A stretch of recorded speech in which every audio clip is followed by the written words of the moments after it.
Good morning friends, कैसे हैं आप। Best you can do series में आपका स्वागत है, अभिनंदन है। मित्रों, वर्ष 1976 में अपना पोस्ट ग्रेजुएशन पूरा करने के पश्चात मैं वकालत के प्रोफेशन में आया एवं trial court, appellate court, high court, supreme court में वकालत करते हुए आज भी मैं आप लोगों की सेवा कर रहा हूं।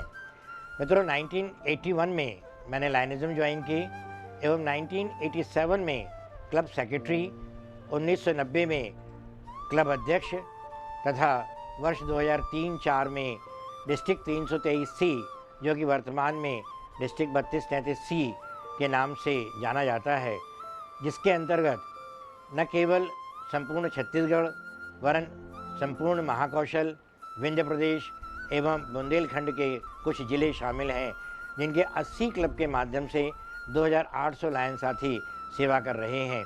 इन्हें भी मार्गदर्शन देने का मुझे अवसर प्राप्त हुआ। मित्रों, मैंने अपने इस एंटायर कैरियर में अनेकों वर्कशॉप्स अटेंड की हैं, न केवल लिसनर के रूप में बल्कि फैकल्टी के रूप में भी मैंने उसमें भाग लिया है। इसी कड़ी में जब मुझे ये एहसास हुआ कि आप लोगों से कुछ अपने अनुभव शेयर करना चाहिए, तब ये best you can do series लेकर मैं आपके सामने आया हूँ। आज का विषय है आइदर लीड और फॉलो। इस विषय पर मैं आपसे आज बात कर रहा हूँ। इसको मैंने 7 भागों में बांटा है। पहले जो आवश्यकता है मनुष्य के अंदर पैशन के, जुलूस, जुनून एवं उत्साह के। यदि आपके अंदर एक जुनून है, उत्साह है, गर्मजोशी है, डिटर्मिनेशन है, तो ऐसा कोई कार्य नहीं है जो आप नहीं कर पा सकते हैं। मित्रों, आप अपने अंदर एक जुनून पैदा कीजिएगा, एक आपके अंदर गर्मजोशी रहे। आप जो भी काम करने जा रहे हैं उसका उद्देश्य आपके सामने जब अभीष्ट स्पष्ट रहता है, तब आप यह काम कर पाते हैं। अब कोई भी काम यदि आपके अंदर जुनून है, करने का आपने मन में चेष्टा की है, तब आपका नम्र होना बहुत आवश्यक है। आपकी नम्रता ही आपको आगे बढ़ाती है। आपको बिल्कुल उसी प्रकार से, जिस प्रकार से कि आप किसी मंदिर में जाते हैं, ईश्वर के सामने अपना शीश नवाते हैं, तब आपको आपके मन के अंदर कोई अहम नहीं रहता है।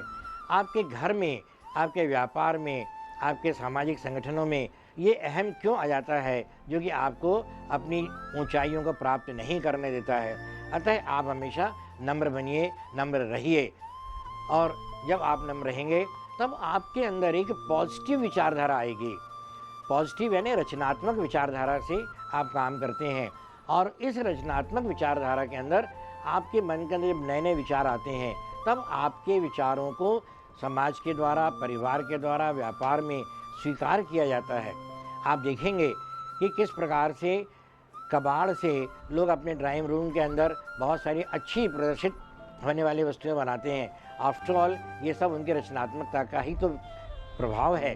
तब आपके अंदर की रचनात्मकता ही आपको आगे बढ़ाने में सहयोगी हो सकती है। अब मित्रों, इन सब के लिए आवश्यक है आपका पेशेंस रखना, आपका सहनशील होना, आपके अंदर धैर्य होना। क्योंकि यदि आपको कोई भी कार्य करना है, तब उसके लिए आपको सहनशील होना आवश्यक है। आपने एक कहानी मुनिवर की पढ़ी होगी, जिसमें कि नदी के किनारे वे जब स्नान करने जाते हैं, तब वहाँ पर केकड़ा आ जाता है एवं उस केकड़े को वो बार बार नदी में डालते हैं, और केकड़ा बार बार उनके हाथ में, उंगली में आता है और उनको काट देता है। लोगों ने उनसे पूछा कि महात्मन, आप इस केकड़े के साथ में इतनी सद्भावना क्यों बरत रहेंगे? तब उन्होंने कहा, यदि केकड़ा अपने काटने के स्वभाव को नहीं बदल सकता है, तो मैं अपने मुनि होने के कारण से पेशेंस के, सहनशीलता के स्वभाव को क्यों छोड़ सकता हूँ। तब आशय कहने का ये, यदि आप सहनशील होंगे, तब आप दूसरों के द्वारा जो भी प्रतिक्रियाएं विपरीत में प्राप्त हो रही हैं, उनको भी अवॉइड करके उनसे भी रचनात्मकता को आप प्राप्त कर सकते हैं, आगे बढ़ सकते हैं। और इन सब के लिए अगला बिंदु जो आवश्यक है वह है आपका पंक्चुअल होना। आपको समयबद्ध होकर के काम करना होगा।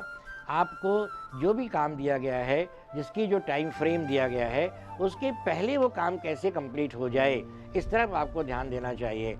आप पूछें उस धावक से जो कि किसी भी रेस में सेकंड आया हैगा, वह कहेगा कि काश मैं उस दिन और दौड़ा होता, तब शायद मैं फर्स्ट आ जाता। क्योंकि फर्स्ट और सेकंड के बीच में सिर्फ सेकंड्स का फ़र्क होता हैगा। आप उस व्यक्ति से पूछें जो कि ट्रेन अटेंड करने के लिए गया, ट्रेन से उसको जिसमें यात्रा करनी है और उसके सामने ही वह ट्रेन चली जाती है, तो वह कितना अफ़सोस करता है कि काश मैंने ये तैयारी पहले कर ली होती। आप उस व्यक्ति से पूछिएगा जिसने भागते हुए फ़्लाइट को पकड़ाएगा, आज उसके लिए आवश्यक था कि वह अपनी तैयारी पहले से कर लेता।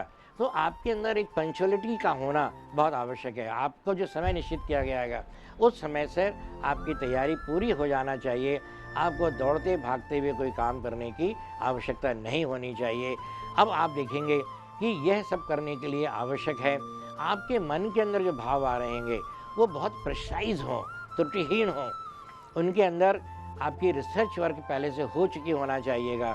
आपके अंदर जो तैयारी है वह यदि रिसर्च आपने पूरी कर ली है, आपकी तैयारी पूरी है, तब आप देखेंगे कि आप त्रुटिहीन काम कर पाएंगे और जो मैंने ऊपर के बिंदु बोले हैं इनमें भी आपको काम करने में सहायता मिलेगी।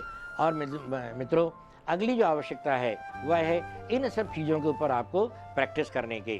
आप देखेंगे कि यदि आप किसी भी काम को बार बार करते हैं तो आपके अंदर गुणात्मक परिवर्तन आता है, आपके अंदर रचनात्मक परिवर्तन आता है एवं आप उस अभीष्ट को प्राप्त कर पाते हैं।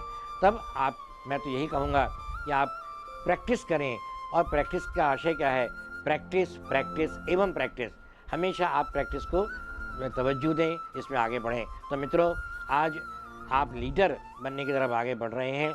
इन 7 बिंदुओं पर आप अवश्य ध्यान दें।